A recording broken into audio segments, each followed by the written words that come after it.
Olá, estamos no ar com mais um programa Negócios à Mesa. E hoje muito feliz porque tenho ao meu lado aqui amigos, tenho ao meu lado pessoas especiais que vão trazer informações, conteúdos muito bacana para que você possa, de certa forma, utilizá-los na sua vida. Está aqui ao meu lado, nada mais, nada menos que o meu amigo Edu Santos. Sabe, Edu, a gente sempre fala assim, quando começa, tem aquelas palminhas que tem na Rádio Novo Tempo lá, sabe? Ei, aqui não tem, mas eu tô tentando conseguir adquirir essas palminhas aí para os nossos convidados aqui. Edu, muito obrigado pela tua participação, tua presença aqui, por ter aceito o nosso convite. Eu agradeço o convite. Acredito que é importante a gente passar para as pessoas informações de interesse, né? Que é o nosso caso aqui. Com certeza. E eu queria que você, né, falasse um pouquinho da tua história aí, um pouquinho da tua profissão, né, e do teu trabalho hoje, tanto, né, na Só rádio. Não vou falar a idade, tá? Não, tudo bem, a idade. Você é um cara jovem, né, aparenta que é um cara muito jovem, mas que fala um pouquinho da tua história, um pouquinho também da tua profissão e também aquilo que você faz além da tua profissão como radialista, né, a tua profissão também, o que você pode agregar mais hoje como profissional, tá ok? Como profissional, há mais de 30 anos, locutor, né, de rádio, principalmente rádio FM. Também já trabalhei como locutor noticiarista, voz padrão para televisão. E, atualmente, nós trabalhamos numa emissora conhecida aqui no estado do Paraná, em Curitiba, no Brasil, Novo Tempo. E também trabalhamos, né, mais 30 anos mais ou menos que a gente trabalha.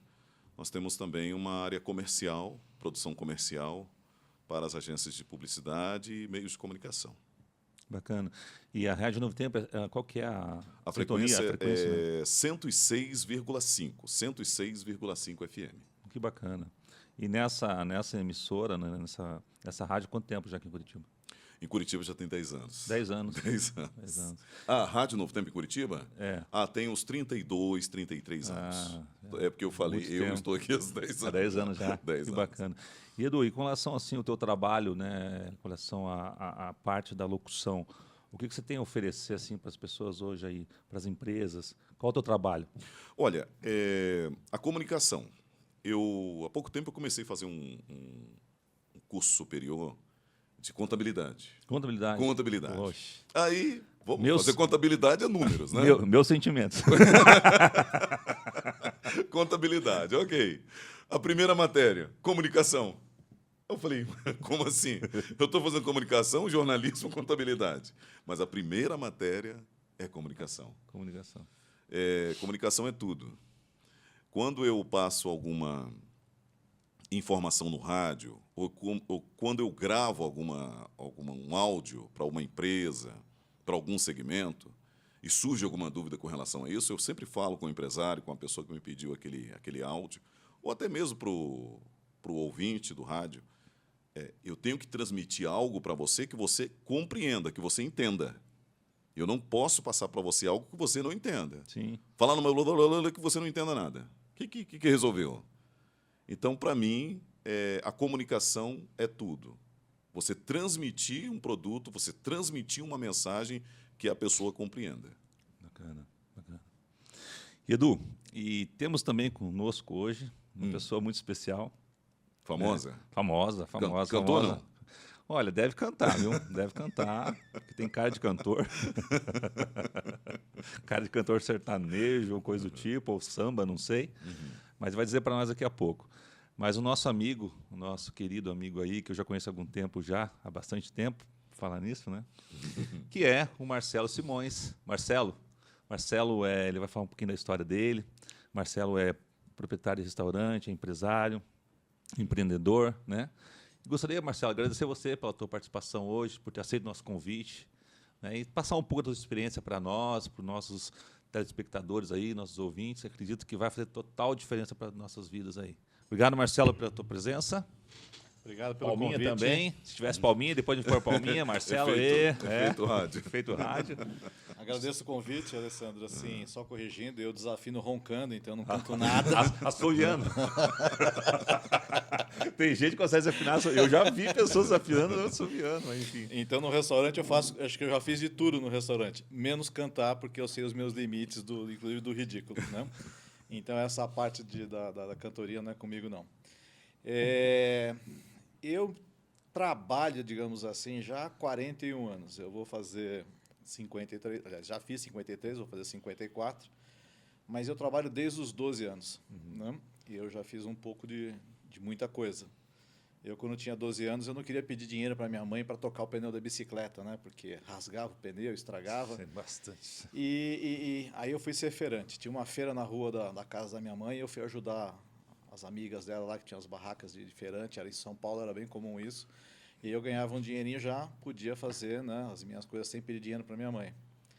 Aí depois disso eu já comecei um pouquinho a carreira de empreendedor, né? Porque lá em São Paulo, a gente não sei como é chamado aqui, a gente chama de pipa, aqueles... Aqui é raia, né? Raia. Raia. Minha Raia. época é raia. Pipa também. Em São Paulo a se gente, chama de pipa. a gente chamava de pipa. E eu era bom naquilo, eu fazia umas pipas bacanas, e a molecada começou e falou, poxa, que bacana, né? Você faz uma para mim? Fiz uma, fiz duas. Você vende para mim? Vendo. Aí eu montei uma lojinha de pipa, né? E aquilo dava um dinheiro, né? Então, ali foi minha primeira atividade como empreendedor, né? Fui trabalhar em empacotador, e aí fui seguir a vida, né? Fui estudar informática. A minha carreira eu comecei como analista de sistemas. Tenho uma empresa ainda hoje nessa área de análise de sistemas, fui diretor de companhias multinacionais desse segmento, fui programador, etc. E eu tenho o péssimo hábito de transformar hobbies em negócios, né? A gastronomia, para mim, era um hobby. E, num determinado momento, né, eu falei, pô, esse hobby aqui poderia dar um dinheiro. Transformei um hobby num negócio, e foi aí que eu entrei na gastronomia há cerca de 10 anos. Comecei com uma pizzaria, que, na verdade, era para ser um restaurante árabe, porque eu sou descendente de árabe. E eu olhava aqui em Curitiba e falava, poxa, tem poucas opções de árabes, né? Existem restaurantes árabes muito bons aqui, de conhecidos nossos, amigos, etc. Mas comparado com São Paulo, que é da onde eu vinha, em São Paulo tem muitos restaurantes árabes. Inclusive, a colônia árabe, libanesa, etc., tem mais libaneses em São Paulo do que na própria Líbia, talvez. Né? É muito grande a concentração. E eu achava que tinha pouco aqui e eu queria criar um restaurante árabe. E aí fui estudar, fui verificar o que era necessário e percebi que a cozinha do restaurante árabe era muito parecida com a cozinha de pizzarias, né? Até que um momento apareceu uma pizzaria. Então a ideia inicial era compra essa pizzaria, readequa e abre o restaurante árabe. Só que durante a reforma eu tinha um sócio, e foi muito engraçado, que o telefone não parava de tocar. E o pessoal pedindo pizza. Eu falei, pô, tem um negócio aqui, né? Acabou que a gente começou com a pizzaria e o restaurante árabe nunca aconteceu. Da pizzaria veio outro empreendimento, né, que é o Jardineiro hoje, né? A gente acabou comprando o Jardineiro. E estamos aí já há 10 anos nesse segmento de gastronomia. Você falou hobby, me despertou curiosidade. Como assim um hobby? É porque assim, eu era empresário, né, fui executivo de empresa multinacional e a gastronomia me relaxava. Então, cozinhar em casa, né, para os amigos, para a família, aquilo me distraía. Né? Era uma das poucas coisas que me distraía. Você pegava uma taça de vinho, né, ia cozinhar, tomava o seu vinho. E eu sempre gostei muito de servir as pessoas. Então, o momento que eu estou cozinhando é o momento que eu menos como, né, porque minha preocupação é atender bem aquele amigo, aquele convidado, hoje aquele cliente, né, e eu gostava muito disso. Então, você desenvolvia lá um prato, a pessoa ia na tua casa, nossa, isso aqui está muito bom, a pessoa ficava feliz, aquilo para mim valia o dia, valia aquele momento, né? Quer dizer que eu atendi bem aquela pessoa. E é uma coisa que eu trago hoje, então, para os nossos negócios. Inclusive, quando você entra lá no restaurante, eu tenho uma placa ali que eu mandei fazer, um quadrinho, que diz o seguinte, e não tem nada de fake nisso, é uma pura verdade do que eu penso, né? Tem uma frase que diz assim, cozinhar não é um trabalho, é um ato de amor. É o que a gente acredita mesmo, né? A gente acredita que hoje, quando você está ali fazendo um prato, né, servindo uma pessoa, você quer propiciar um bom momento para ela, uma boa experiência, né? E para quem eu penso que para quem trabalha no segmento de gastronomia, eu já falei isso várias vezes, né? Muitas vezes o cozinheiro, a pessoa da cozinha está ali na boqueta olhando, o cliente dá aquela primeira garfada, mostra aquela cara de satisfação, isso valeu já aquele momento. Assim como o contrário também é horrível, né? O cliente vai comer alguma coisa e faz aquela cara de insatisfação, putz, aquilo acabou o dia. Você começa a pensar várias coisas, né? O que aconteceu, né? Então, para a gente do segmento de gastronomia, para quem é profissional de gastronomia, para quem escolheu a gastronomia como primeira profissão, como segunda, enfim, para quem se tornou um profissional de gastronomia, o atender bem, o se doar para aquela pessoa é o que nos motiva. Mas de onde que surgiu essa questão? Por exemplo, surgiu a questão da pizzaria, a questão da comida árabe e tal. Mas em você, a idade, não idade, mas quando começou essa aptidão para isso, assim, para cozinhar, para gostar disso? Foi lá na juventude, adolescência, juventude, né? A gente quer saber, porque muitos falam que começa depois, mais jovem, outros mais experientes e tal. E você, quando começou? Eu acho que isso, de certa forma, sempre teve no meu inconsciente e acabou acontecendo de fato, agora mais velho. Por quê? Eu, com 19 anos, abri uma choperia com um primo meu em São Paulo. Foi meu primeiro negócio no segmento de alimentação, né? E nós éramos muito jovens, eu tive que ser antecipado, porque no país você precisaria ter 21 anos para poder ter o seu negócio. Eu fui emancipado, eu e eles abrimos o negócio. Obviamente que 2 moleques fazendo isso não deu muito certo, né? Ele cuidava da parte de alimentação, eu cuidava da bebida, eu bebi o restaurante, né? E acabou que não deu certo o restaurante. Mas foi a primeira vez que eu digamos que entrei no segmento, né? Depois eu acabei seguindo a carreira na área de tecnologia, a carreira corporativa. Sim. Mas sempre tive aquela coisa de... Eu gostava muito de química na escola, é um pouco de alquimia, a gastronomia, né? Você combinar ingredientes, colocar calor, né? E transformar aquilo em algo diferente. Então, acho que sempre teve no meu inconsciente essa vontade de estar nesse segmento, né? Até que um momento a vida foi dando volta e surgiu a oportunidade de voltar, e hoje é o meu negócio principal. Continuo ainda como sócio de empresa de tecnologia, né? Mas acabou que a gastronomia é o que toma a minha agenda hoje. No caso da sua empresa, por exemplo, eu que sou produtor comercial, o que vale é a qualidade do som, certo? No caso da gastronomia, o que vale é o quê? É o tempero? Eu acho que no caso da gastronomia o que vale é a experiência, né? Porque qualidade, a gente tem um hábito no Brasil de falar muito em qualidade, né? O que deveria ser uma obrigação. E para mim existe a palavra qualidade, ela remete a 2 coisas. Tem qualidade boa e qualidade ruim. As pessoas muitas vezes associam a palavra qualidade a alguma coisa boa, né? Eu acho que qualquer estabelecimento, em qualquer segmento, seja gastronomia, seja audiovisual, qualquer automotivo, você tem por obrigação entregar um produto, né, que atenda à expectativa daquele consumidor. No caso nosso da gastronomia, o que eu acho que as pessoas buscam hoje é uma experiência. E a experiência é um conjunto de fatores. Ela vai desde um bom prato, ela vai desde um bom atendimento, ela vai desde um bom ambiente. Se você tiver uma música de uma boa música, e é o conjunto disso que vai te causar uma boa experiência, vai te trazer uma memória afetiva, vai criar um momento que você fala, hoje eu quero ir num determinado restaurante, eu não quero errar, hoje é um momento importante para mim, seja qual for essa data importante. Eu vou naquele restaurante que eu já conheço e que ele já fui e tenho tantas boas memórias, né, e eu vou voltar lá. Acho que esse é um fator de sucesso hoje. Bacana. E diz para nós aí, você comentou sobre a questão da pizzaria e falou sobre o jardineiro. Tem um pouquinho da história do jardineiro, do nome, porque você já comprou o restaurante com esse nome, pelo que eu percebi, né? Sim. Na verdade, sim, o jardineiro existe desde abril de 2009, então ele acabou de completar 15 anos. Nós não fomos os fundadores. Sim. Eu diria, nós somos talvez a 3ª ou 4ª linha de gestão, digamos assim. Nós já estamos com o restaurante há 7 anos, né? Compramos lá em finalzinho de 2017. E essa versão que eu vou te dar foi a versão que o fundador me contou, que depois eu conheci. Ele era uma pessoa ligada à parte de coaching empresarial, uma pessoa muito bacana, né?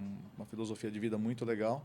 Em determinado momento da vida dele, ele resolveu que ele abria um restaurante, por N motivos.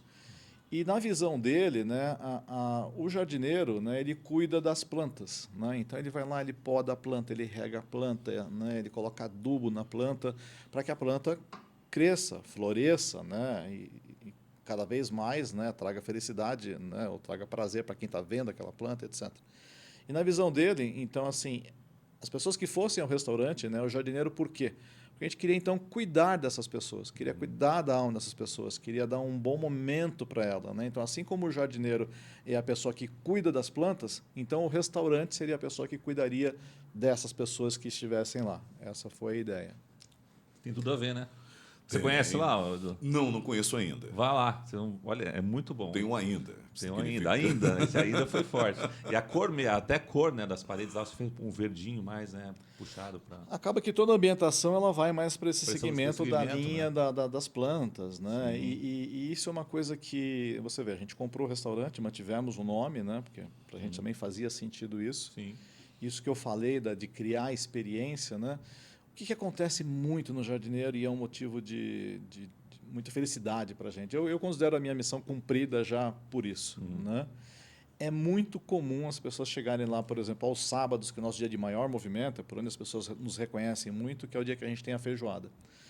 Então, eles chegam lá, você não conhece ainda, Edu, mas assim, o restaurante ele tem uma ambientação de casa de fazenda, né? Então, tem uma área externa muito grande, uma área interna bem grande também, muita vegetação.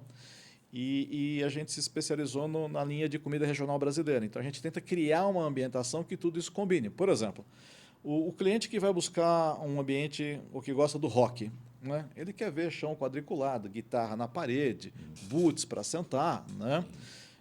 Não faria sentido, por exemplo, eu ter uma ambientação de rock lá. Por quê? Porque eu tenho cadeiras rústicas, uma ambientação mais rústica, cara de fazenda mineira, né?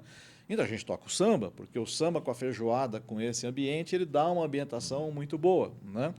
Então é muito comum eu receber pessoas que chegam lá meio-dia e vão embora 10 horas da noite. Isso acontece quase que todos os finais de semana. Para eu ficar 2 horas na casa da minha mãe, que mora em São Paulo, já começa a me dar comichão, eu preciso sair, eu preciso andar, né? Então, quando eu tenho alguém que fica 2, 3, 8, 10 horas na minha casa, é porque ela está muito feliz. Ela tá à vontade, ela está sendo bem atendida, ela está comendo bem, ela está bebendo bem. Então, quando eu vejo isso acontecer, eu falo, não, missão cumprida, né? Pelo menos para esse grupo de pessoas, a gente criou um bom momento, né? E tem clientes que são cativos, vão quase que todo final de semana, né? Então, é isso que a gente proporciona ou se propõe a fazer. E quando eu vejo isso acontecer, eu falo, não, a gente de alguma forma está entregando essa missão. Você falou de qualidade, você falou de ambiente. Gostei muito dessa parte que o cliente chega e se sente à vontade. Isso é muito satisfatório. Agora me fala sobre a questão do pessoal. Eu tenho uma experiência com a área de alimentos congelados. Eu trabalhei num sindicato patronal dessa área. E uma grande dificuldade que os empresários tinham nessa área, acredito que até hoje, é a mão de obra. Fala um pouquinho da sua equipe, desse pessoal que prepara, que formata esse ambiente tão aconchegante assim para atrair, para deixar esse cliente à vontade. A mão de obra ela é extremamente importante em qualquer segmento, né? Obviamente, uns mais, outros menos, mas o nosso é extremamente importante, porque a gente pega um produto, transforma ele, né, e vai entregar um produto totalmente diferente, né? Tem o pessoal de salão que vai te atender na mesa, né? Acertei o microfone aqui, desculpa, né? Mas assim, mão de obra para a gente é extremamente importante. Então, nossos colaboradores são o principal ativo que nós temos hoje, né? O nosso setor, o setor da gastronomia, é um setor que, se você for analisar, comparar ele com outros setores, né? Nós temos engenharia, sei lá, há mais de 100 anos no Brasil, não sei precisar as datas, né? A mesma coisa na advocacia, na contabilidade e tantos outros cursos. Mas se a gente for avaliar o segmento da gastronomia, a gente tem cursos, por exemplo, universitários nesse segmento há pouco tempo, comparado com as demais profissões. Sim. Cursos técnicos a gente já tem há mais tempo, mas também comparado com as outras, nem tanto, né? Então, a gente já tem um problema de formação. E muitas vezes a formação também, e essa formação, mesmo quando existe, ela não tem um preço tão acessível, né, para as pessoas que já estão no segmento. Por outro lado, né, o que acontece muito no nosso segmento? No passado, era muito comum a gente ter pessoas que viam na gastronomia um subemprego. Então, por exemplo, a pessoa era operador de máquina, por algum problema, né, ficou sem emprego, e falava, não, mas cozinhar, todo mundo cozinha, né? Lavar batata, descascar batata, lavar tomate, qualquer um faz, né? Ou aquela pessoa fala, não, mas eu já cozinho na minha casa, né? Então, se eu cozinho em casa, eu também vou cozinhar no restaurante. Então, em determinado momento, a nossa mão de obra não teve, eu digo que a devida, né, atenção, tanto dos empresários quanto dos próprios profissionais. Eu tenho por regra no restaurante, eu só contrato pessoas que têm na gastronomia a sua atividade profissional. É aquilo que elas sempre fizeram, é aquilo que elas sonham crescer, né? Eu não gosto de ter pessoas que estão olhando a gastronomia como um subemprego, né? Ou Quebra-galho. um quebra-galho. Ah, Não, porque senão ele não vai fazer aquilo que a gente começou a nossa conversa. Sim. Ele não vai fazer aquilo por vocação, por amor. Ele vai fazer cumprindo tabela, né? E se eu pegar na gastronomia um prato que eu estou cumprindo tabela, ele não vai sair bom. Ele não vai sair com aquela qualidade, né? Com aquela boa qualidade que a gente quer. Então, profissionais são um desafio. Como é que a gente lidou com isso e qual foi o melhor resultado para a gente, né? Aqueles profissionais que a gente formou dentro de casa, né? Eu tenho as pessoas hoje nas principais posições de destaque ou de importância do restaurante hoje são pessoas que começaram com a gente e foram evoluindo. A gente sempre dá prioridade e preferência para quem está conosco. Eu gosto sempre de citar um caso que é a minha pessoa que é encarregada da noite. Ela começou lavando prato com a gente, né? Com uma semana, ela mostrou uma vontade absurda, um potencial de aprender e foi indo. Hoje ela faz tudo na cozinha e é a nossa encarregada da noite, né? E como esse, eu tenho lá uma série de outros casos. Então, formar aquela questão de prata da casa, né? No momento que você tem escassez de mão de obra, né? A prata da casa, para a gente, dá muito resultado. É interessante que é o reconhecimento, né, também, né? Tem pessoas assim que você percebe que tem uma qualidade diferenciada, é uma pessoa diferenciada. Igual você falou dessa pessoa, né, de forma específica aí, mas você viu nela esse potencial e você deu essa oportunidade para ela. Eu vejo muito, eu faço sempre analogia com futebol, né? É. Se você pegar o goleiro e colocar no ataque, e se pegar o atacante e colocar no goleiro, né, você não vai marcar gol e vai tomar um monte de gol, né? Então também a gente tem muito papel de coach ali, né? Tá treinando o pessoal, ele está entendendo aonde que cada um atua melhor, né? Porque também senão vai acontecer nisso, né? Se você não souber onde colocar determinados profissionais, você é responsável por aquilo, né? Você vai pegar um profissional que não tem competência para fazer aquilo, a culpa não é dele, a culpa é de você que colocou ele lá, Sim. né? Mas de fato é um problema gravíssimo hoje a falta de mão de obra qualificada. Tem bastante oferta, né? Pouca procura. Na verdade, assim, a gente tem uma demanda muito grande por profissionais, né? E por não ter essa questão de formação de mão de obra, né? Acaba que a gente não tem mão de obra suficiente para atender a demanda. Uma certa vez, não tem muito tempo, foi até engraçada a pergunta que a pessoa me fez. Perguntou assim: você ouve qual rádio? Eu sou do rádio. Aí eu falei: não, olha, segmento tal, eu ouço essa aqui. No nosso segmento, eu ouço a nossa mesmo, afinal de contas, eu trabalho nela, né? Você tem uma referência? Por exemplo, olha, eu tenho essa referência internacional, olha, essa referência francesa. Você tem uma referência dentro dessa área de gastronomia? Nacional e internacional? Quando eu comecei o jardineiro, a gente sempre tinha uma referência do Bar Brahma de São Paulo. Olha Né? aí. Porque quando você olha o Bar Brahma, ele tem um nome de bar, mas ali você tem a comidinha de boteco, ali você tem pizzas, ali você tem pratos. Quando você vai para a questão da música, a música no Bar Brahma sempre foi uma música de extrema qualidade, tanto que ícones da música, né, eram artistas que se apresentavam, né? Calbi Peixoto foi fixo lá, residente, né? Ivo Meirelles, né? E tantos outros grandes cantores e cantoras se apresentaram no Bar Brahma. Então, para mim, Bar Brahma sempre foi uma referência, foi um benchmark, né, de coisas que a gente queria seguir, né? Guardadas as nossas insignificantes, né, proporções, né? Mas foi sempre uma coisa que a gente olhou como caminho, assim. Bacana.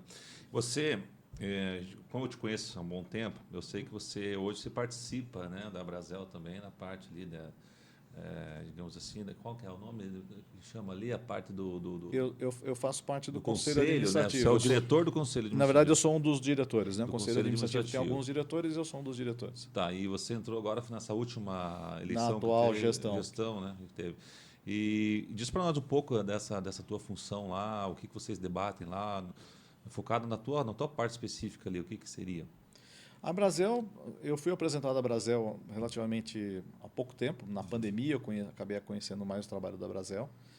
E o trabalho que a Brasel desenvolveu durante a pandemia foi muito importante, né? Porque estava todo mundo sem ter uma tábua de salvação, sem ter uma luz.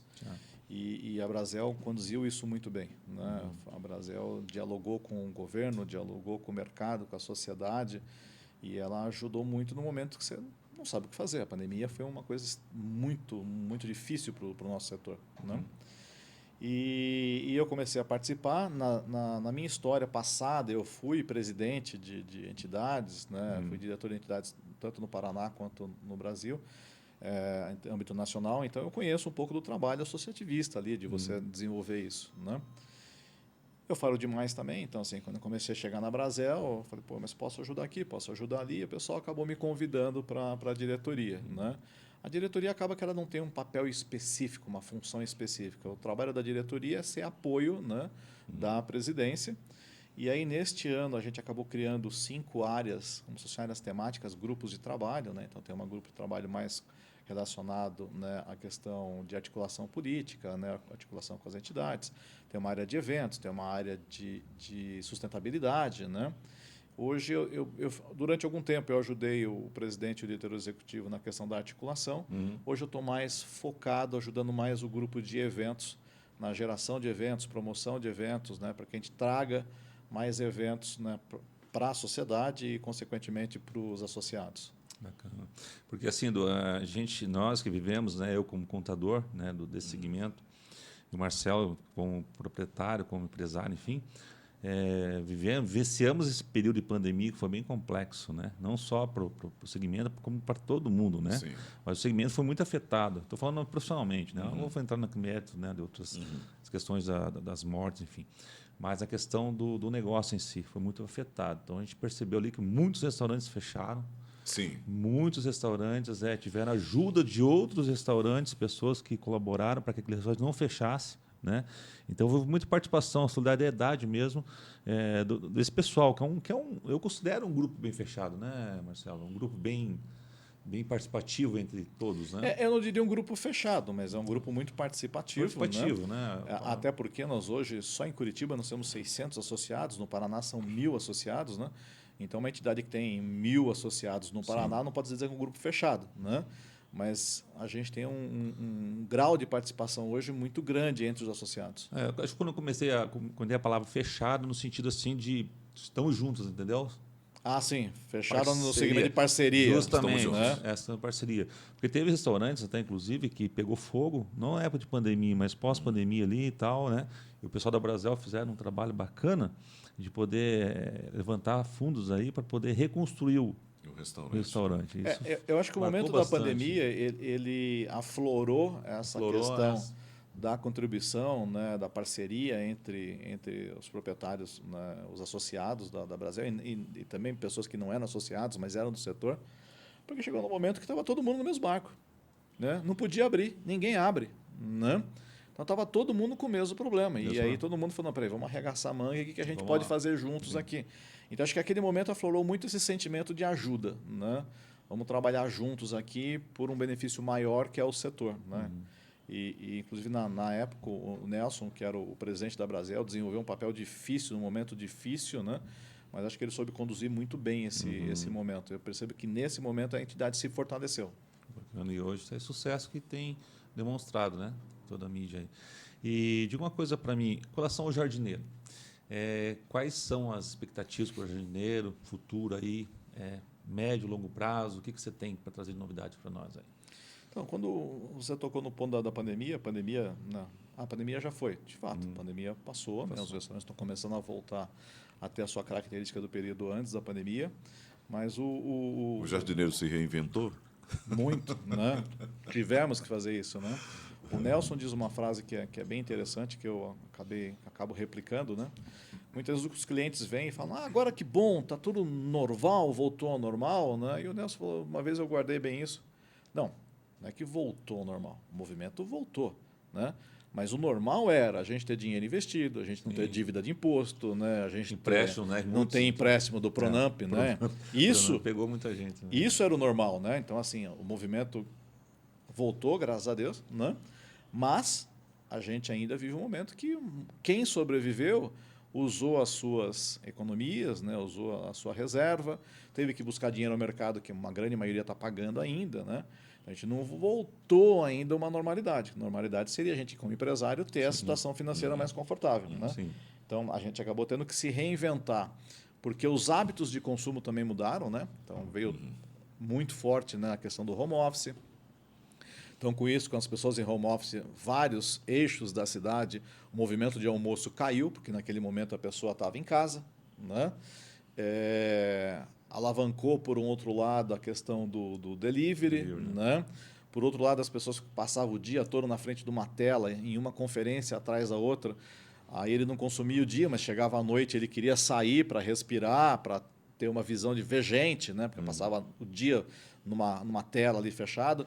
Então, a grande verdade é que os hábitos de consumo mudaram. Pessoas que não cozinharam passaram a cozinhar em casa, né? Descobriram que podiam fazer isso, né? Então, os restaurantes tiveram que se adequar muito a esse novo momento, que ainda está em transformação. Porque o que a gente percebe agora, né? O home office, muitas empresas estão mudando o home office, estão trazendo os funcionários de volta, né? Algumas 100%, outras no modelo híbrido, onde né, o colaborador trabalha 3 dias na empresa, 2 em casa, ou ao contrário, enfim, cada um tem um modelo. Mas eu vejo que a sociedade que antes da pandemia tinha um modelo consolidado, esse modelo de sociedade ainda está se adequando. Né? Tanto que antes da pandemia a gente sabia exatamente como seria a semana 1, 2, 3 ou 4 do mês em termos de faturamento. Hoje essa sazonalidade para muitos restaurantes ela foi perdida, né? Eu já não tenho mais essa certeza, né, de como vai se comportar o restaurante em determinado momento, né? Então eu acho que ainda está se adequando a esse mercado. Mas essa questão, assim, porque eu tiro por mim, o almoço, digamos assim, o almoço ali da questão da pandemia realmente reduziu bastante, entrou home office, aquela coisa toda, mas não dá a impressão que a parte noturna ele está vindo mais forte agora por conta disso? As pessoas não têm mais a necessidade de estar na rua, estar com a família. Eu diria que até o ano passado, sim. Sim. Mas a partir do momento que as pessoas começaram a voltar ao seu trabalho, né, no escritório, né, essa demanda da noite mudou, né, porque ele já tá indo para o escritório, então ele já está se relacionando ali com um amigo de trabalho. À noite ele está em casa. E, eventualmente, sei lá, na quinta, na sexta, no sábado, ele vai sair à noite. Está voltando um pouco ao que era antes. Entendi. Né? Não chegou ainda, né? Então, mas ainda está em transformação. que bacana. Edu, estamos chegando ao final. Você tem mais alguma coisa para... Tenho. Então, tenho uma temos pergunta. tempo ali ainda, dá para... Quando eu trabalhava com o pessoal da indústria, teve um fato curioso que aconteceu, que o irmão de uma colega nossa, da área de café, né? Sim, de café. O irmão dela pediu um presente de aniversário para ela, para a mãe, para o pai. Ele queria um kit de confeitaria. Aí brigaram com o menino e falaram, olha, você não pode, você é uma criança, você tem 8 anos, você tem que pedir uma outra coisa. Aí uma outra pessoa de outro segmento da área química falou o seguinte, não, gente, vocês não podem repreender esse rapaz. Ele já tem essa ideia, pode ser que lá na frente ele se torne um grande empresário desse segmento. Eu achei interessante, nunca esqueci essa história. Para quem quer começar, para quem está pensando, eu quero também entrar nessa área de gastronomia, eu quero ter um restaurante, eu quero ser uma referência nessa área. Você pode... quais são as suas palavras para essa pessoa que tem esse pensamento? Eu acho que... O começo é desafiador, eu sei. Mas eu penso a seguinte coisa. Uma coisa é você ser um profissional do setor, outra coisa é você ser um empresário, em qualquer função. Né? Você ser empresário no Brasil é uma coisa muito difícil, né? Porque você não tem grande apoio do governo. Sim. O empreendedor no Brasil, talvez ele tenha um desafio muito maior que em outros países, né? Porque o início é muito difícil, você conseguir capital, você conseguir apoio, você que trabalha com a contabilidade sabe bem disso, né?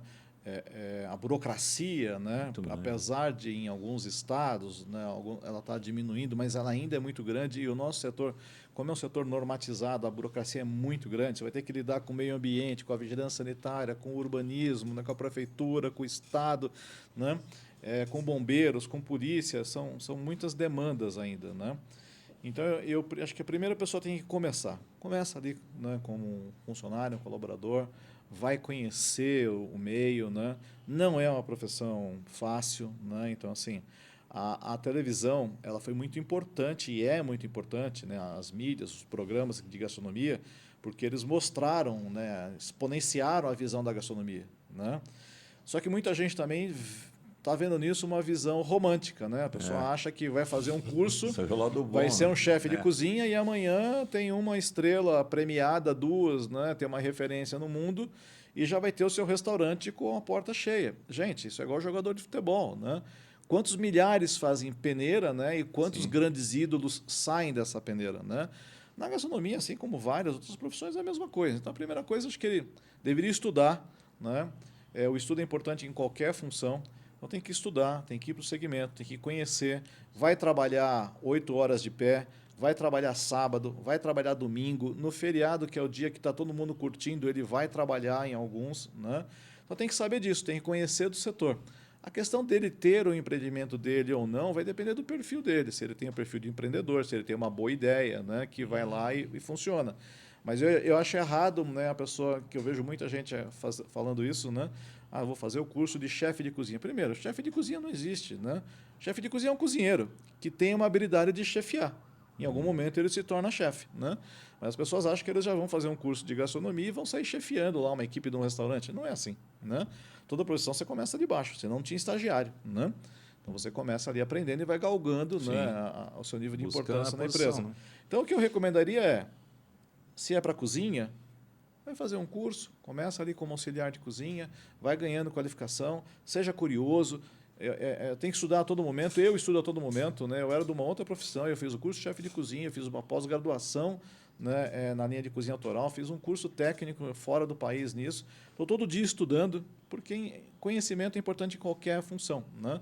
Então a pessoa tem que estudar, tem que exercer, e em algum momento pode ser que ela tenha uma boa ideia, tenha uma característica de empreendedor e abra o seu negócio. É interessante essa questão até que o Marcelo falou, porque quando a gente trabalha com assessoria também, então teve alguns restaurantes, nós estávamos fazendo esse trabalho de assessoria mesmo, para abrir o restaurante e tal, e um dos nossos trabalhos, umas etapas ali, é verificar o perfil da pessoa que quer abrir um restaurante, como ele falou.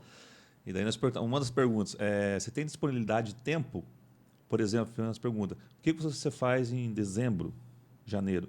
Não, eu entro em férias dia 15 de dezembro e volto dia Depois 20. do carnaval. E volto dia 20 de janeiro. Eu falei, então já é um ponto negativo para você. Você já não tem condição para começar um negócio, não digo lá na frente, quando já tiver uma empresa estruturada, uma empresa adulta, né?